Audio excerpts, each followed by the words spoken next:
Voici l'histoire de la construction de mon sixplex à Lac-Brome. Le projet s'est fait sur un terrain vacant que j'avais acheté il y a 1 an aujourd'hui, en décembre 2023, pour 260 000 $.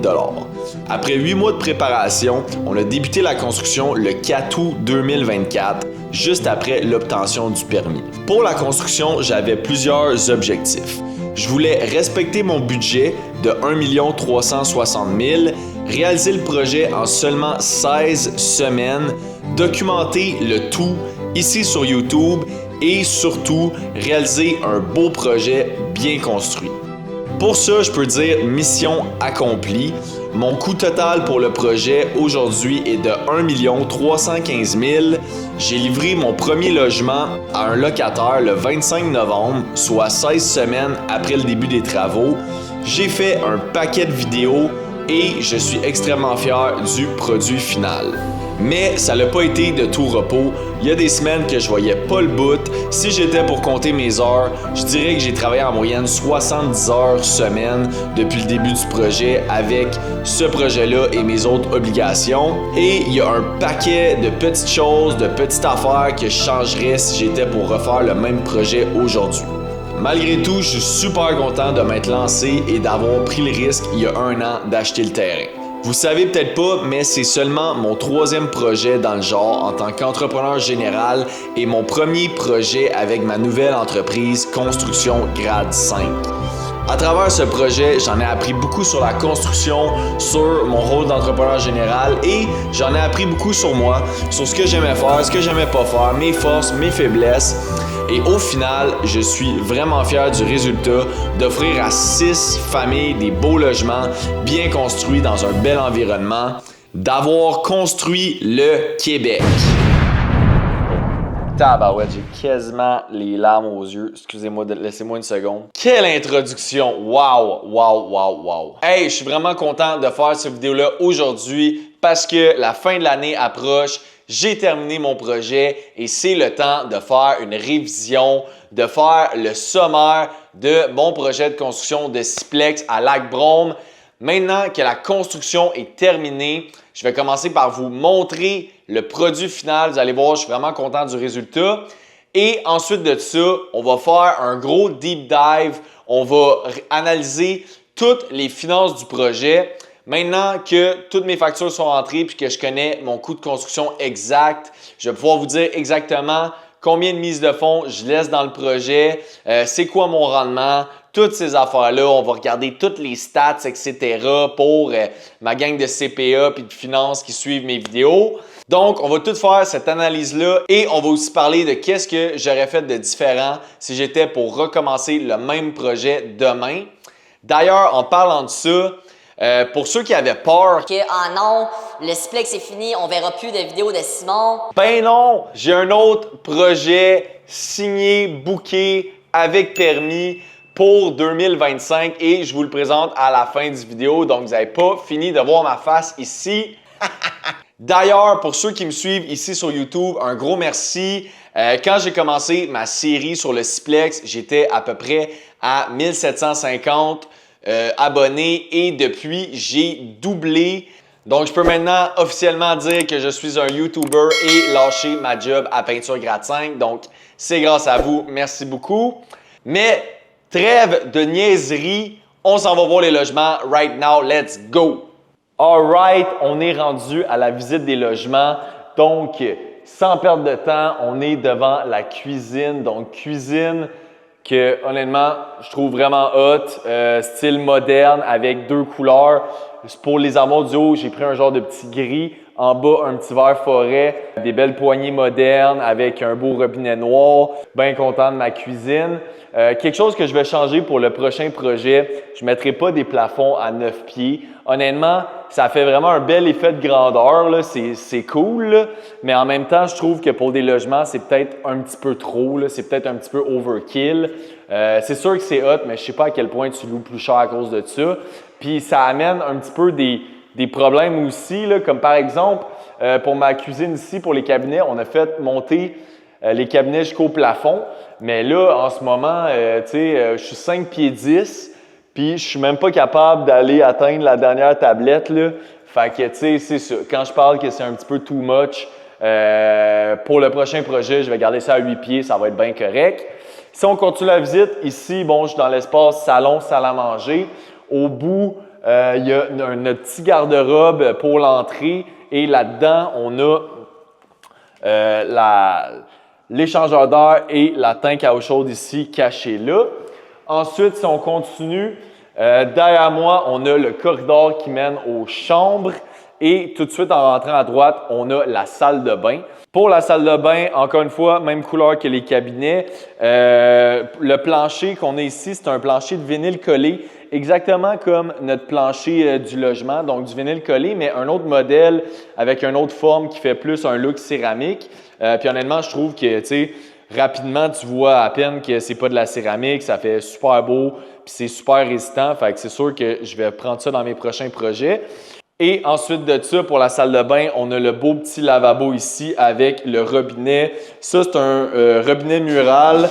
Et honnêtement, c'est un petit peu trop de trouble aussi pour des logements locatifs. Là, ça nous a donné un petit peu de trouble, fait que je ne referai plus ça. Mais en tout cas, c'est sûr que c'est super beau. Toilette et ici, la douche. La belle douche en coin que je suis bien content. C'est de la céramique qui n'a vraiment pas coûté cher, peut-être 2,5 $ du pied carré, puis ça fait super bien la job. Puis ensuite de ça, dans le coin ici, on a le bain évidemment. Fait que belle salle de bain fonctionnelle. Et si on continue, ici on a le petit corridor qui mène aux chambres. Au bout, on a notre tête de thermopompe. Ici, juste là, on a l'espace laveuse-sécheuse avec même 2 cabinets. Fait que ça, honnêtement, c'est quand même du luxe là, pour des logements locatifs. 2 cabinets en haut de la laveuse-sécheuse comme ça. Fait que ça, c'est ça.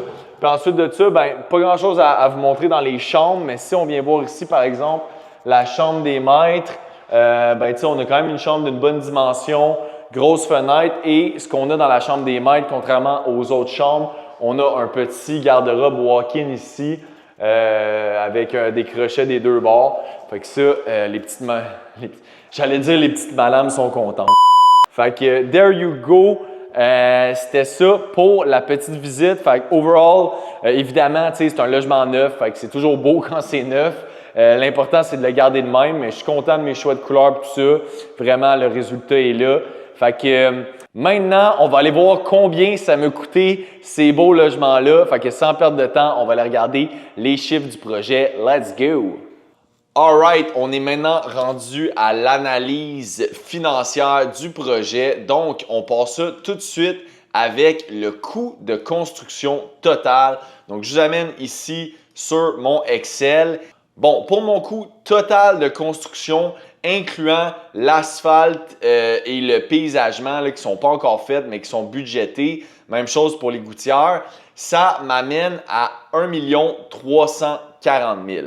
Bon, je sais, dans l'intro, j'ai dit 1 315 000, mais malheureusement, j'ai reçu une dernière facture de mon excavateur depuis que j'ai fait l'introduction, puis ça l'a fait monter le total un petit peu.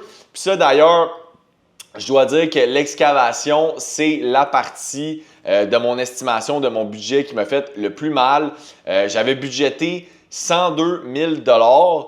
Puis ça, j'avais basé ça sur une estimation qu'il m'avait faite. Il m'avait fait une estimation à 92 000. Tu sais, c'est pas une soumission, c'est une estimation. Mais quand même, il m'avait fait une estimation à 92 000. Je m'étais mis un 10 000 de buffer. Puis finalement, ben, ça n'a pas coûté 10 000 de plus. Ça a coûté quasiment 50 000 de plus que ce qu'il m'avait estimé. Fait que ça, c'est vraiment plate là, parce que j'arrive à 40 000 de plus que ce que j'avais prévu pour ce poste de dépense-là. Je vais avoir une petite conversation que je vais devoir avoir avec mon excavateur, là, surtout si on est pour faire d'autres projets ensemble dans le futur. Mais en même temps, tu sais, je le sais que l'excavation, c'est quelque chose qui est vraiment difficile à budgéter, à prévoir.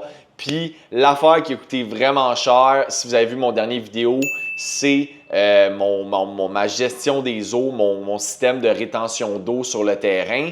Dans la vidéo, je disais que je pensais que ça allait m'avoir coûté 35 000 à 40 000 $, mais non, ça m'a coûté 55 000 pour cette affaire-là. Fait qu'en tout cas, si ça vous intéresse de savoir c'était quoi, vous irez voir cette vidéo-là. Pour le reste, ben j'ai pas eu des gros dépassements de coûts. Au final, là, il y avait une affaire que j'avais oubliée. C'était mon assurance responsabilité civile qui a coûté 8 000 $. Mais ça, en même temps, c'est un frais pour ma compagnie, pour Construction Gratte-5 et pas juste pour le projet. Donc, ça va servir pour les futurs projets. Et l'assurance chantier aussi, j'étais un petit peu en dessous. Bref, il y a eu des choses en bas, des choses en haut, c'est normal. Au final, tout le reste, à part l'excavation, ça fait bien du sens. Et ce que vous voyez en orange, ben c'est parce que c'est pas encore fait, comme l'asphalte, le paysagement, mais j'ai mis un budget pour ça. Et même chose avec le financement. Le financement ici, ça c'est pour mon intérêt sur mon prêt construction. Et comme j'ai pas encore eu mon déboursé final, ben je connais pas le chiffre final, mais ça va ressembler à ça, c'est sûr. Donc, tout ça nous amène à un coût final de construction de 1 340 000 $.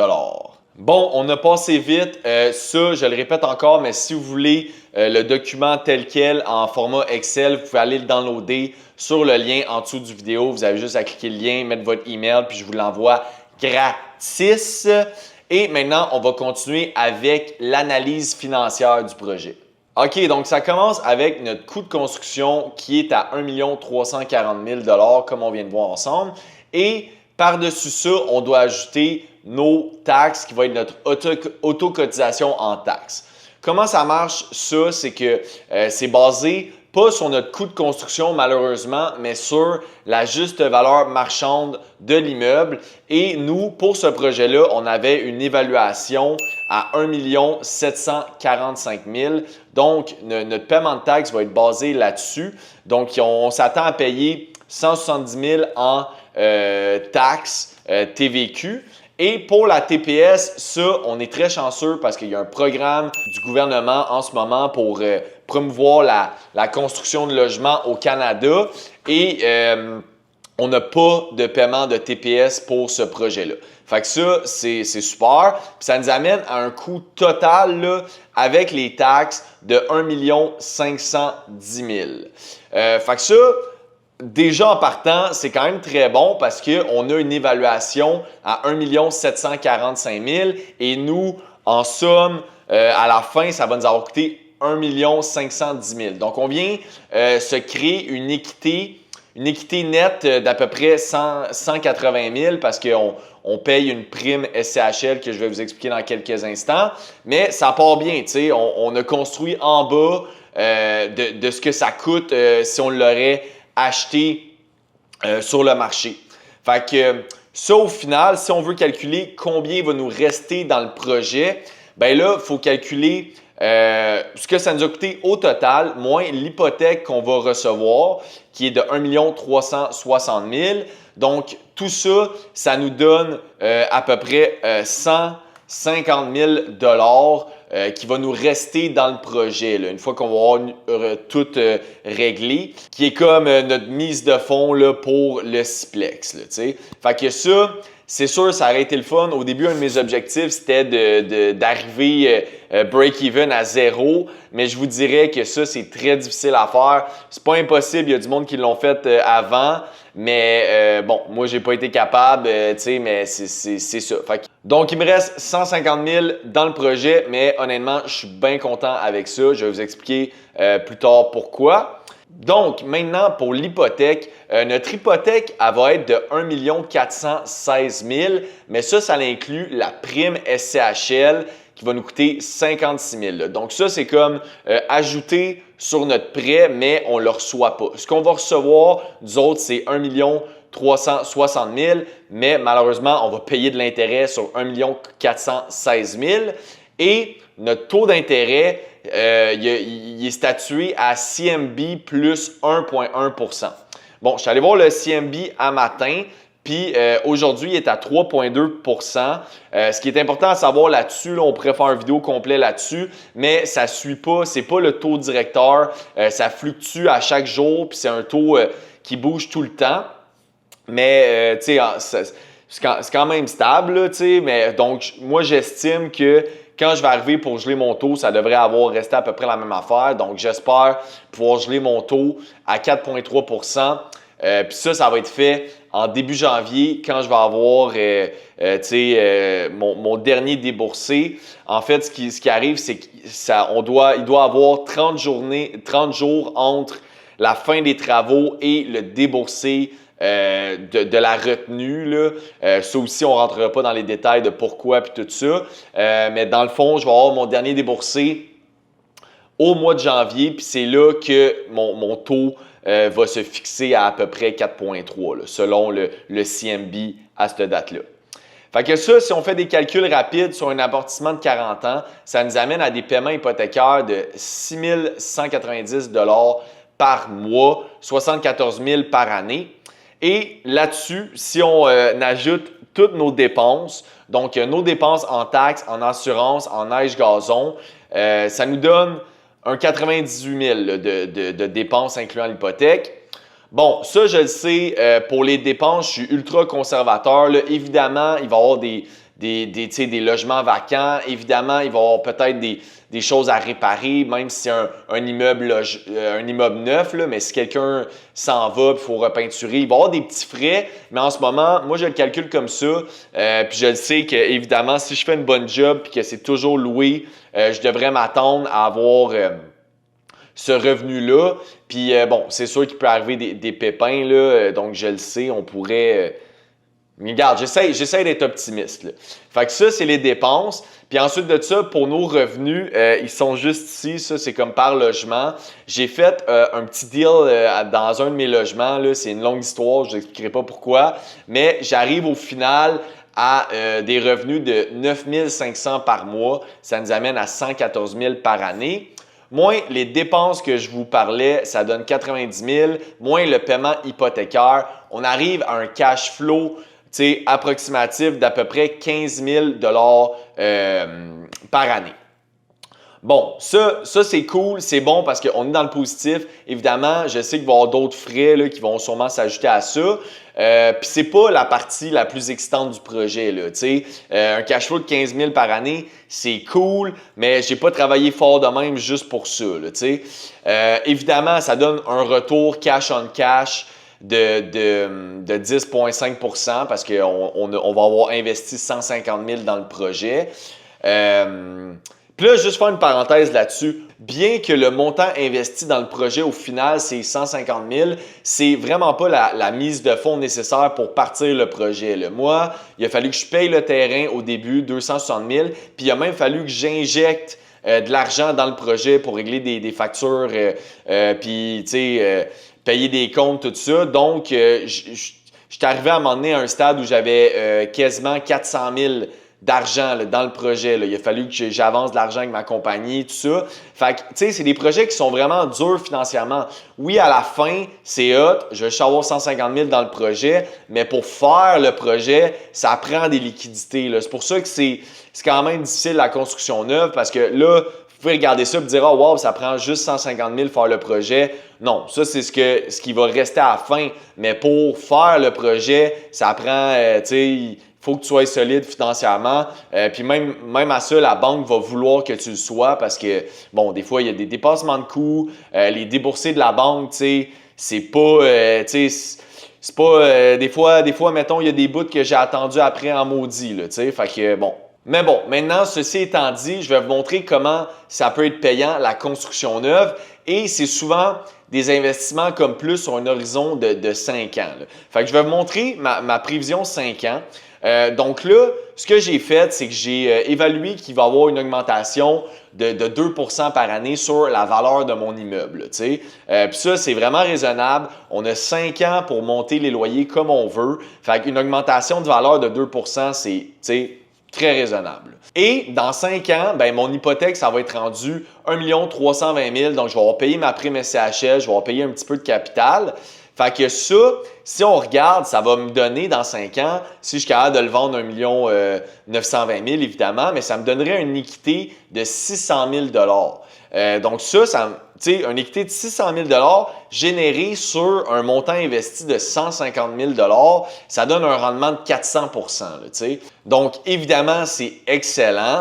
sur 5 ans, 400 c'est 80 par année, whatever. Là. Comptez-le comme vous voulez. Puis, pourquoi on est capable de faire ça? Ben, c'est vraiment parce qu'on a été capable de faire une création de valeur en construisant notre immeuble. Tu sais, si on l'avait acheté à 1 750 000 comme la valeur marchande, ben, on aurait dû sortir à peu près sur l'hypothèque de 1 360 000, on aurait dû sortir une mise de fonds de 400 000 pour acquérir le building. Mais non, nous, on a été capable de le construire nous-mêmes. Fait qu'au lieu que ça nous coûte 400 000 de mise de fonds, ben notre mise de fonds aujourd'hui est plus de 150 000. Puis c'est là que l'effet de levier embarque puis qu'on est capable de faire des bons rendements en construction neuve. C'est en allant faire notre création de valeur, en construisant nous-mêmes le projet. Alors voilà pour la partie finance. Si vous avez des questions, n'hésitez pas à les mettre dans les commentaires.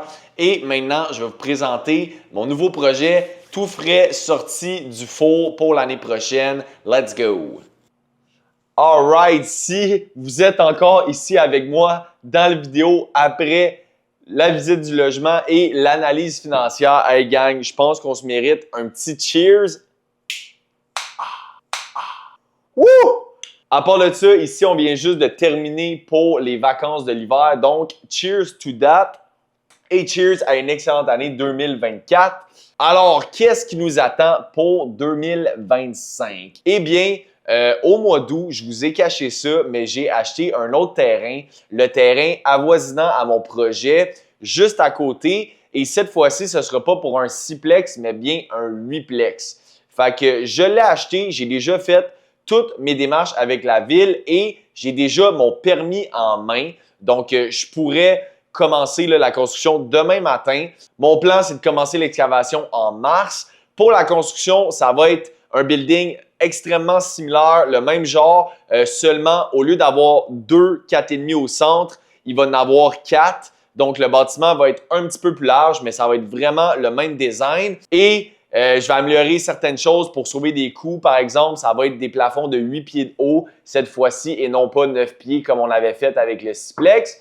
Fait que je suis vraiment excité pour ça. Et ce que je suis encore plus excité, c'est que présentement, j'ai une promesse d'achat acceptée pour l'autre terrain voisin à ce terrain-là. Donc, sur ce terrain-là, ça va être un autre 8plex. On passe chez le notaire au mois de février. Et puis, je vais construire 8 unités l'année prochaine. Fait que je suis vraiment excité pour ça. Si vous avez des idées de qu'est-ce que je devrais faire ou qu'est-ce que vous voulez voir dans les vidéos à ce moment-là, laissez-les-moi savoir dans les commentaires. Hey, je vous remercie beaucoup de m'avoir supporté toute l'année. Cheers à vous. Je vous souhaite un excellent 2025 et on se voit l'année prochaine. Cheers!